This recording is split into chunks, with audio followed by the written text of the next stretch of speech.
नमस्कार दोस्तों, आप सभी का स्वागत है आपके अपने YouTube चैनल दृढ़ता पर। जी हाँ दोस्तों, जैसा कि मैंने आप सभी लोगों से कहा था कि इस YouTube चैनल, जी हाँ, इस मेरे YouTube चैनल दृढ़ता पर आप लोगों को सारे विषयों की क्लास यहाँ पर देखने को मिलेगी। तो यहाँ पर जिस प्रकार से आप लोगों को साइंस की क्लासेस देखने को मिल रही, करंट अफेयर्स की क्लासेस देखने को मिल रही, हिंदी की जो आरओ के लिए देखिए, जो यूपी के यहाँ पर बहुत ही स्पेशल जो 11 फरवरी को जिसकी परीक्षा प्रस्तावित है उसके लिए यहाँ पर हिंदी क्लासेस देखने को मिल रही है। अब आज से आप लोगों की यहाँ पर क्या पॉलिटी की क्लासेस स्टार्ट होने जा रही है। और यकीन मानना दोस्त, जो आज मैं आप लोगों को संविधान सभा के बारे में ये सारे प्रश्न कराने वाला हूं ना, मैं एक चीज बहुत ही कॉन्फिडेंस से कह सकता हूं कि आप लोग अगर इस टॉपिक के ये 20 प्रश्न, ज्यादा नहीं केवल 20 प्रश्न मैं कराऊंगा, अगर आप लोगों ने ये 20 प्रश्न सही से पढ़ लिए, यकीन मानिए UP PCS, MP PCS, Rajasthan, Chhattisgarh, कोई भी पीसीएस हो, मैं यहां तक आपसे कह सकता हूं कि बहुत हद तक आईएएस के एग्जाम में भी आपसे अगर संविधान सभा के बारे में प्रश्न पूछा जाएगा तो आप गलत नहीं करेंगे। मैंने प्रश्नों को इस हिसाब से लाया है और प्रश्न वही है जिनसे आपके प्रीवियस ईयर पेपर में आपके द्वारा, आयोग के द्वारा जो है प्रश्न पूछे गए। ठीक है, तो ऐसे प्रश्नों को ही आपके सामने मैं लेकर के आया हूं। तो चलिए अब समय ना गवाते हैं, चालू करते हैं आज की इस क्लास को। और देखिए, यहां पर किसी भी स्टेट से अगर आप हैं तो आप लोग बेधड़क होकर निश्चिंत होकर पढ़िए, बहुत ही लाजवाब क्लास होने वाली, अंत तक जरूर देखिएगा। 20 प्रश्न में आपको पता लग जाएगा कि क्यों आपको पॉलिटी की सारी क्लासेस देखनी है और इसी प्रकार जो अन्य क्लासेस चलती है उन्हें भी पूरा का पूरा देखना है। तो आइए पहले प्रश्न की तरफ बढ़ते हैं। बहुत ही आसान सा प्रश्न है कि संविधान सभा का गठन निम्न में से किसके अंतर्गत किया गया। मैं फिर कह रहा हूं, ये 20 प्रश्न आपको संविधान सभा का पूरा ज्ञान इसी 20 प्रश्न से हो जाएगा। इस चीज की मैं आपको लिखित गारंटी दे सकता हूं। जी भैया, लिखित गारंटी मैं आपको दे सकता हूं। तो बताइए इसका सही जवाब क्या होगा। अगस्त प्रस्ताव, कांग्रेस के प्रस्ताव द्वारा, एम.एन. रॉय या फिर कैबिनेट मिशन। ये आयोग द्वारा, विभिन्न राज्यों के आयोग द्वारा कई बार पूछा हुआ प्रश्न है। आप प्रीवियस ईयर क्वेश्चन पेपर उठाइए अलग अलग राज्यों का, देखिए आपको यह प्रश्न देखने को मिलेगा। तो इसका सही जवाब जितने लोगों ने क्या दिया, देखिए इसका सही जवाब अगर आप जानेंगे तो वो था कैबिनेट मिशन। ठीक है, कैबिनेट मिशन जब भारत में आया था, जो आपको अभी अगले स्लाइड में आप देखेंगे। देखिए मैं स्लाइड के द्वारा क्यों पढ़ाता हूं, मैंने पिछली क्लास और कई क्लास में बताया था। देखिए इसका एक बहुत ही क्या कहते हैं साइंटिफिक रीजन है कि मैं ऐसा क्यों पढ़ा। तो उसका साइंटिफिक रीजन है, अगर हम किसी चीज को सुनते हैं और सुनने के साथ साथ क्या उसको अगर हम लिखते भी हैं, ठीक है, सुनते हैं लिखते हैं और उसके साथ साथ क्या सबसे बड़ी चीज है अगर हम उसे देखते भी हैं, ये अगर उसमें देखना भी जुड़ जाता है तो आप लोग की पूरी इफिशियंसी में 33% का इजाफा होता है, सीधे 1/3, यानी कि आपकी इफिशियंसी में 1/3 की क्या इंक्रीजमेंट होती है। इस चीज को कभी भी मत भूलिएगा, क्यों मैं करता हूं उसके पीछे एक रीजन है। तो आपको समझिए, देखिए संविधान सभा का गठन कोई एक दिन में नहीं होता है। जैसे अब आप लोग अगर पॉलिटी पढ़ रहे हैं, राज व्यवस्था को पढ़ रहे हैं, आगे चलकर आप लोग क्या करेंगे, आप लोग अधिकारी बनेंगे, चाहे जिस इधर कोई इस लाइन में जो आएगा वो अधिकारी ही बनेगा। ठीक है, देखिए एक चीज को समझिए, जो आपका यहां पर पूरा सिस्टम है, सिस्टम में आप एक चीज देखेंगे, हम लोग कुछ थोड़ी सी पॉलिटिकल बात होगी कि हम लोग किसी तरीके से एक पॉलिटिकल पार्टी को पसंद करते हैं, एक को नापसंद करते हैं, तो हम कहते हैं इन्होंने ये किया, उन्होंने ये किया। आप किसी भी चीज के एक पूरे प्रोसेस को देखेंगे तो चीजें एक दिन में नहीं होती। फॉर एग्जांपल एक छोटी सी लाइन 1 मिनट में यहां बताऊंगा। जीएसटी कहते हैं कि सरकार ने लाया, बिल्कुल बात, लेकिन जीएसटी क्या एक दिन में आ गया था या 2 साल में ये तैयार हो गया था? नहीं, जीएसटी के पीछे का आप इतिहास पढ़ेंगे तो करीब 10 साल 12 साल से इस पर जो है बातचीत चल रही थी। 8-8 साल 10-10 साल गुजर गए उस पर बातचीत करते हुए, क्योंकि ये आपके संघवाद को लेकर के पूरी तरीके से संघवाद की स्ट्रक्चर को, ये जो है स्ट्रक्चर मतलब संघवाद के हिसाब से इसे मैनेज करना था, क्योंकि उसमें राज्यों का कर पूरी तरीके से उनका जो अधिकार था उसे हम लोग अपने पास लेने वाले थे। अभी इसीलिए 3 चीजों को बाहर भी रखा गया है क्योंकि उनके पास अधिकार हो। तो समझिए, मैं बस एक चीज के जरिए आपको समझाने की कोशिश कर रहा था। चलिए, तो यहां पर देखिए 1934 में पहली बार जो है एम.एन. रॉय जी ने इसके बारे में बात की थी। फिर 1935 में जो है इंडियन नेशनल कांग्रेस ने ये कहा था कि हाँ, हम संविधान सभा का गठन करेंगे।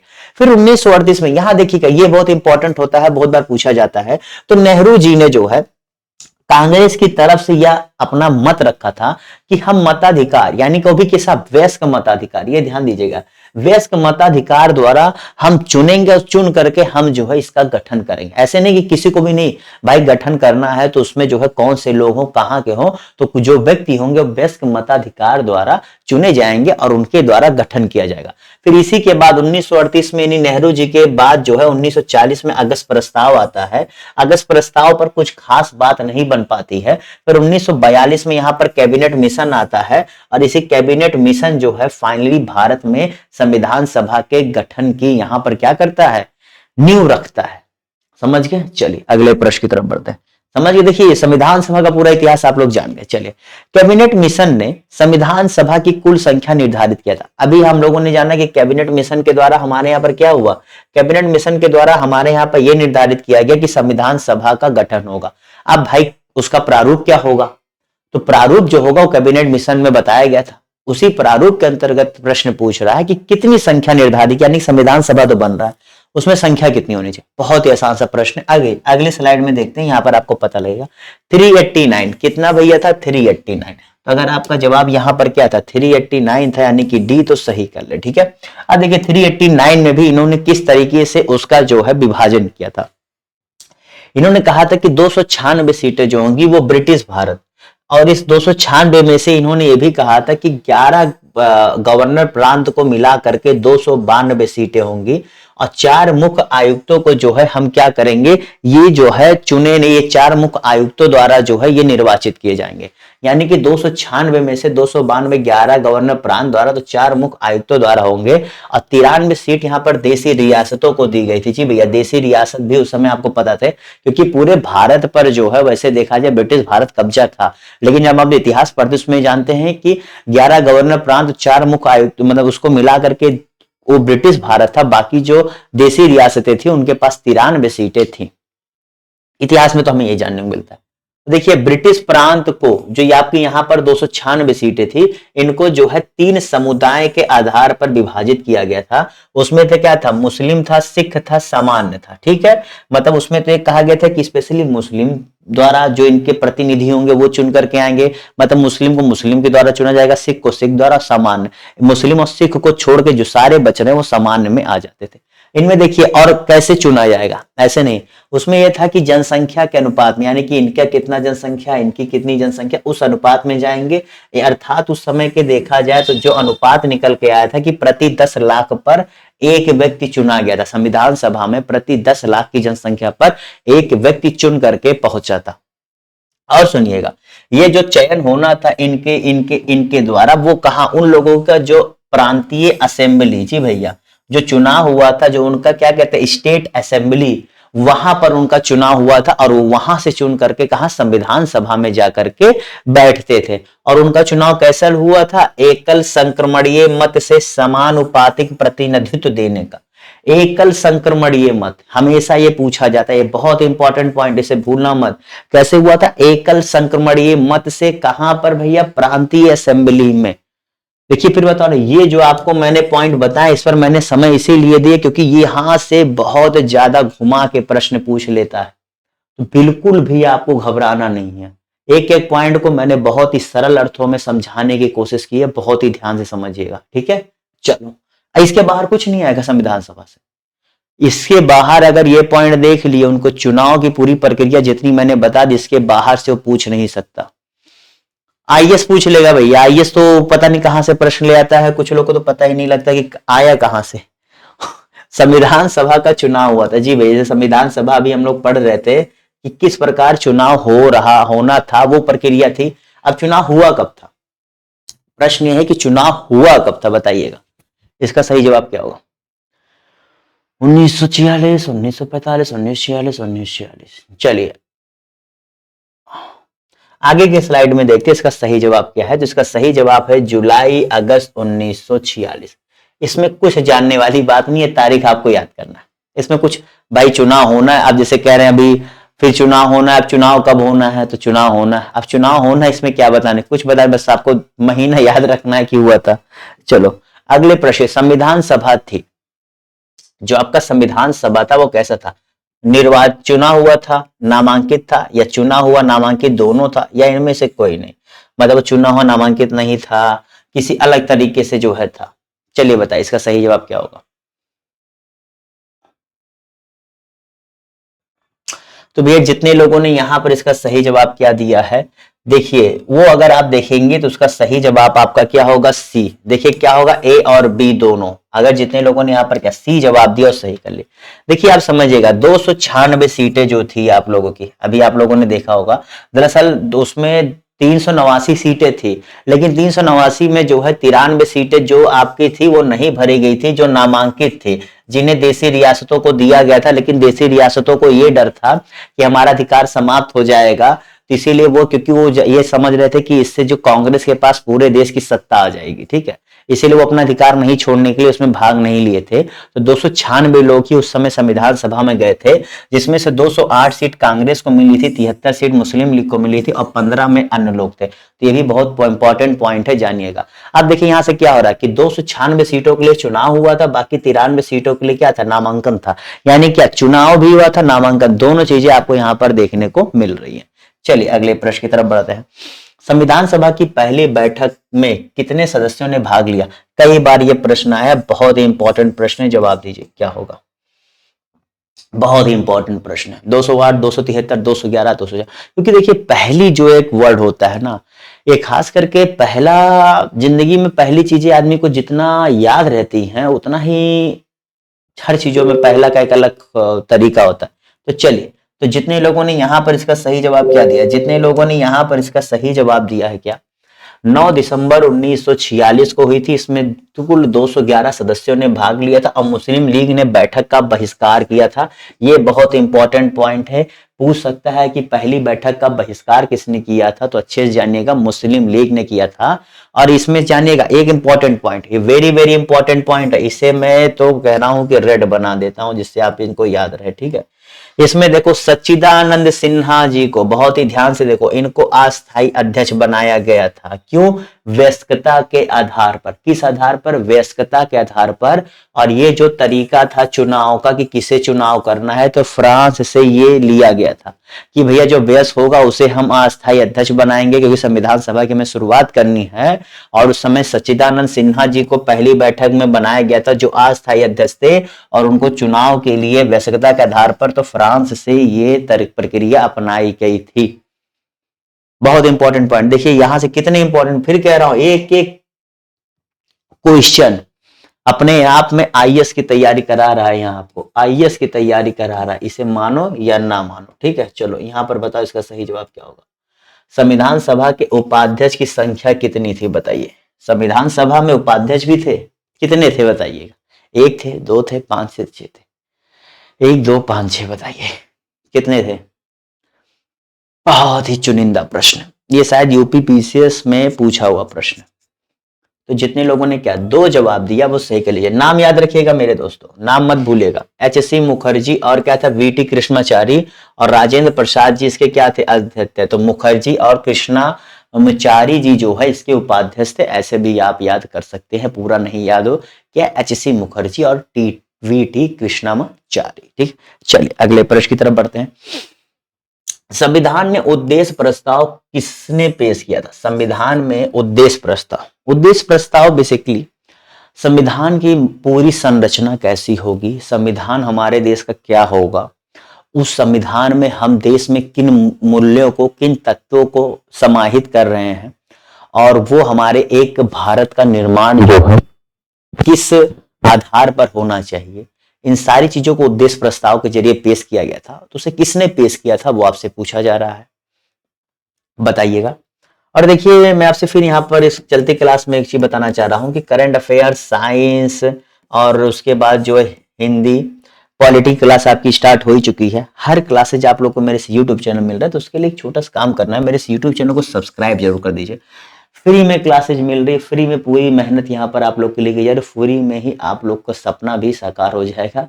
उसके लिए सब्सक्राइब कर दो। बिना, देखो एक प्रॉब्लम होता है, अगर आप चैनल को सब्सक्राइब नहीं करते ना, बहुत से लोग कहते हैं क्या जरूरत, अगर आप चैनल को सब्सक्राइब नहीं करते ना तो आपको वो क्लासेज, जो अन्य क्लासेज होती है वो आपको फिर पता नहीं लग पाती है, बहुत बड़ी दिक्कत ये होती है। तो अगर आपको क्लास अच्छी लग रही है ना तो सब्सक्राइब जरूर कर लिया करें। तो जितने लोगों ने यहाँ पर नेहरू जी जवाब दिया वो सही कर ले, ठीक है। तो यहाँ पे इसका सही जवाब क्या हो जाएगा, जवाहरलाल नेहरू जी ने जो है संविधान का उद्देश्य प्रस्ताव पेश किया था। और मैंने आपको बता ही दिया कि संविधान का उद्देश्य प्रस्ताव क्या था।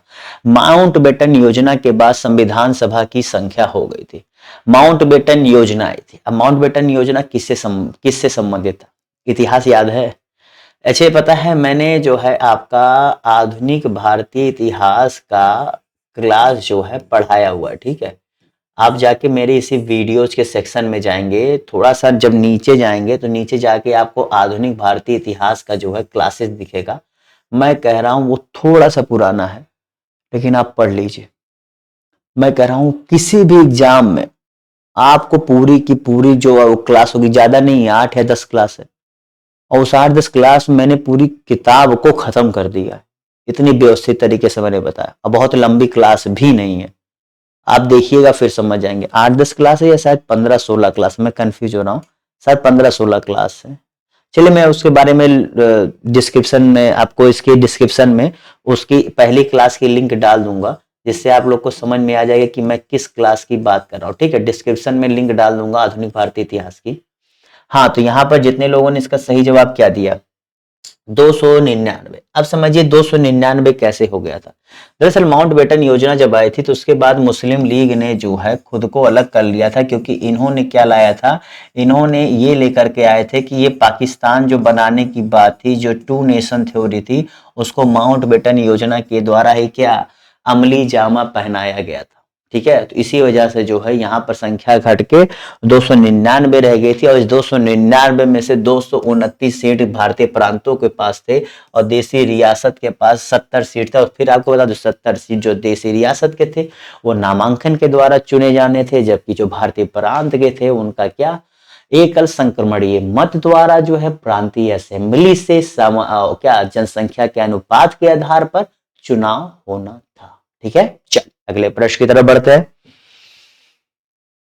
चलिए, इसमें से सही सुमेलित है कौन सा, यहां पर सही सुमेलित है बताइए, इसका सही जवाब क्या होगा बताइए। सही सुमेलित है, इन चारों में से कोई एक है जो सही सुमेलित है, बताइए इसका सही जवाब क्या होगा।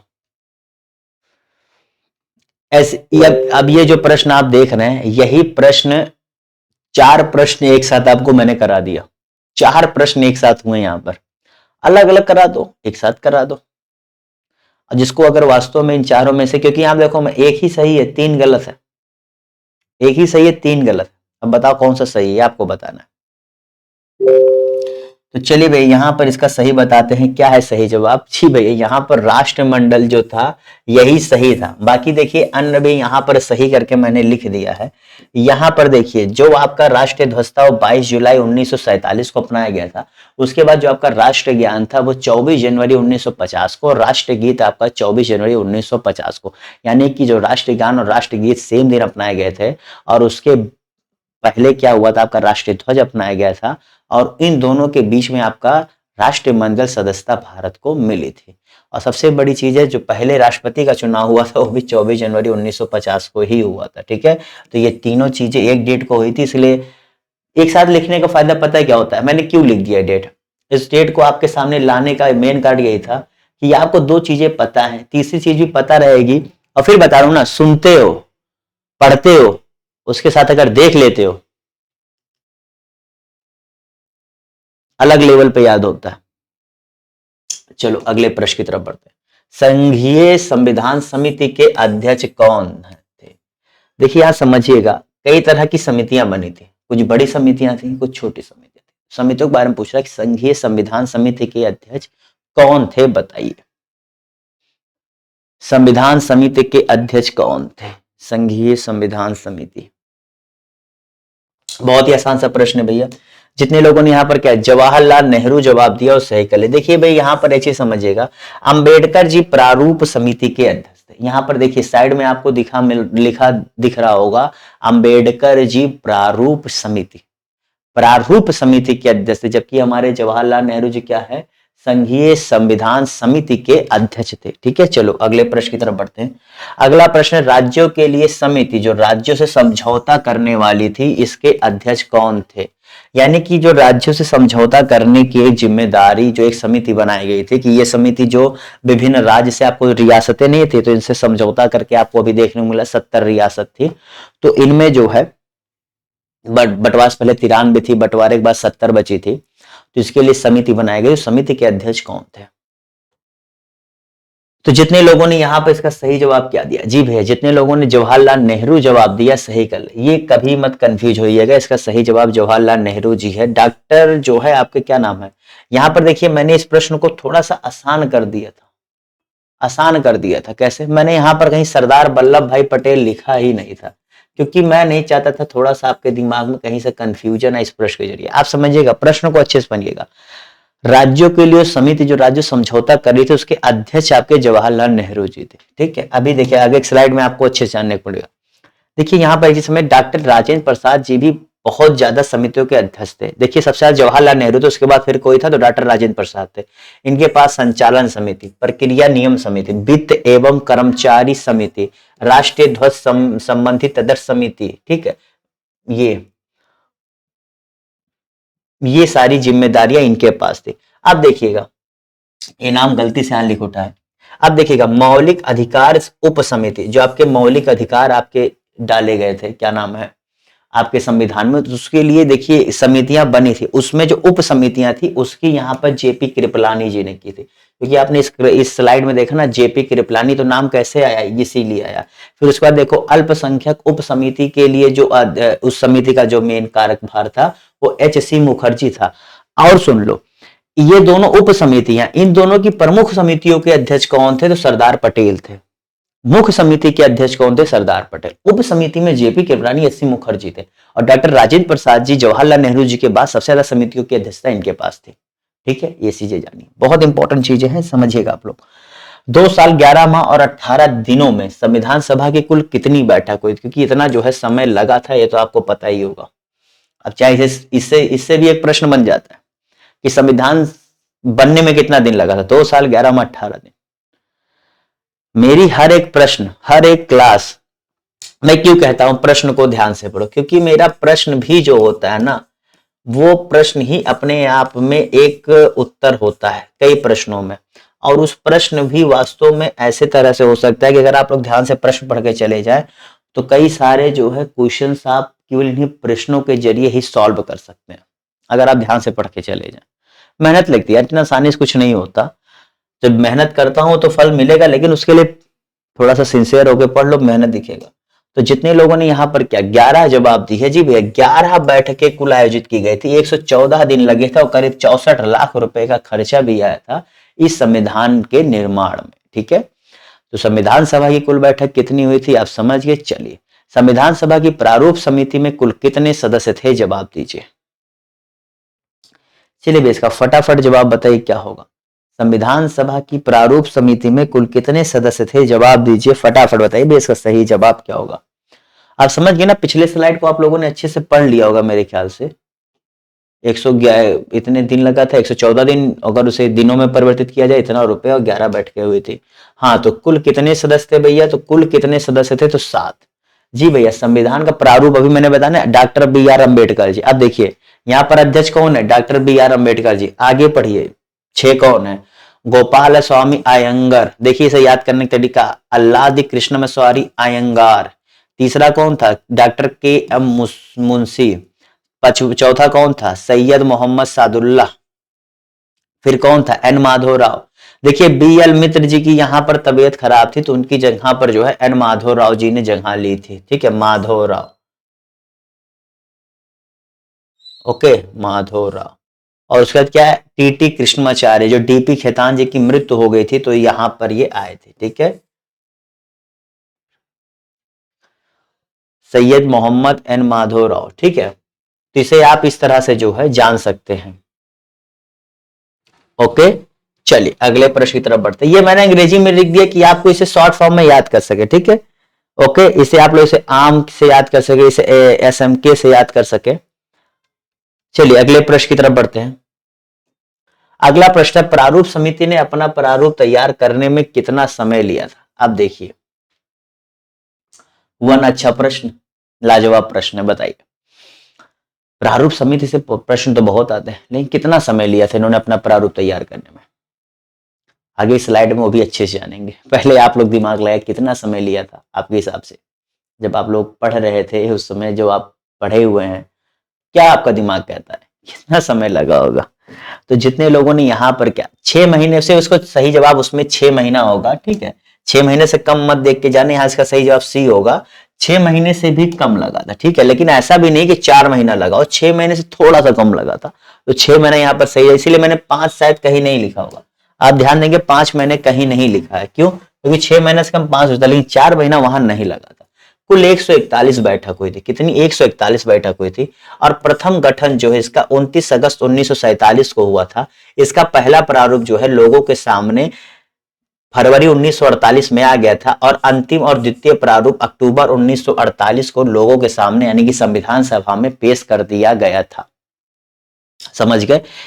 गठन 29 अगस्त 1947, पहला प्रारूप गठन के बाद कि लोगों, पहला प्रारूप आने के बाद ये हुआ कि हम ये चीज आप संविधान में, संविधान इस तरह से हम बनाने जा रहे हैं, आप इसे देखिए, क्या आपको इसमें सुझाव देने हैं या इसमें क्या ऐसी चीजें हैं जो आप समझते हैं कि इन्हें रखने के साथ साथ इनमें और बदलाव करने की जरूरत है। उन सारी चीजों को जो है लोगों के सामने रखा गया था। तो उसी को फिर सुनने के बाद दूसरा प्रारूप तैयार किया गया था जो अक्टूबर 1948 को तैयार हो गया था सुझाव के बाद। 26 नवंबर 1949 को अपनाए गए संविधान में डॉट डॉट था।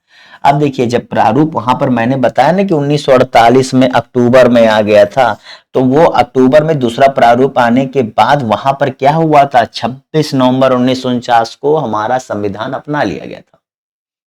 समझिएगा, देखिए बैठक हुआ, संसद कैसे चलती है, पढ़ रहे हो ना, यही सब बातें होंगी। संसद कैसे चलती है? अभी तो बहुत स्थिति खराब है संसद के चलने की, ऐसे संसद नहीं चलती सबसे अभी प्रेजेंट टाइम में चल रही है, खास करके 2023 में खड़ा हूं दिसंबर में, जब से चल रही है ऐसा नहीं चलता है। संविधान में चीजें चलती हैं, सॉरी, संसद में चीजें चलती हैं। कोई भी कानून हो, कोई भी एक्ट हो, कोई भी बिल हो अगर लाया जाता है तो उस पर पहले एक चर्चा की जाती है और एक बिल पर चर्चा करने के लिए सभी पार्टियों को समय दिया जाता है। अगर उन पार्टियों द्वारा ज्यादा विवाद होता है तो उसे जो समिति होती है, ठीक है, उससे उस मंत्रालय से संबंधित कमेटियां होती हैं, वो कमेटियों के पास भेज दिया जाता है कि अगर इन पे इतना जो है लोगों का विरोध हो रहा है या लोगों के सुझाव आ रहे हैं, तो क्या देखिए जो लोगों द्वारा सुझाव दिए गए वो कितने अच्छे हैं, तो कमेटी इन पर देखती है। एक एक बिल अगर सही से बनाने को देखा जाए तो उसमें एक महीने का या फिर जो है कम से कम 10 दिन का एक एवरेज टाइम लग जाता है, ठीक है, जो बात सही है। ऐसे आजकल तो 15-15 घंटे, 16-16 घंटे में एक एक बिल पास हो रहे, इसीलिए जो है भैया लोगों के इतने विरोध भी हो रहे हैं उस बिल को लेकर, ठीक है। चलिए, ये तो हम कार्य करने की समिति बता रहे हैं कि कैसे हमारे देश में आज के समय में संसद चल रही है, ऐसे नहीं। आप देखिए यहाँ से एक बिल एक बार आया प्रारूप, उस पर बहस हुई, उस पर लोगों ने विरोध जताया, तो दूसरी बार पेश किया गया। दूसरी बार पेश करने के बाद क्या हुआ? ठीक है, वो फिर लोगों के द्वारा एक्सेप्ट किया गया, उनमें भी कुछ ऊपर नीचे जो था, उसके बाद फाइनली जो है एक्सेप्ट कर लिया गया। तो यहाँ पे इसका सही जवाब क्या है? इसका सही जवाब क्या है? एक मिनट, इसका सही जवाब है आप लोग के सामने क्या? 395 अनुच्छेद 8 अनुसूचियां 22 भाग है। वर्तमान में कितने? 448 अनुच्छेद है, 25 भाग है, 12 अनुसूचियां। ये 2023 के डेट में आप लोगों से बात कर रहा हूं। ये आप लोग की तब जब 1949 में संविधान बन करके तैयार हुआ था।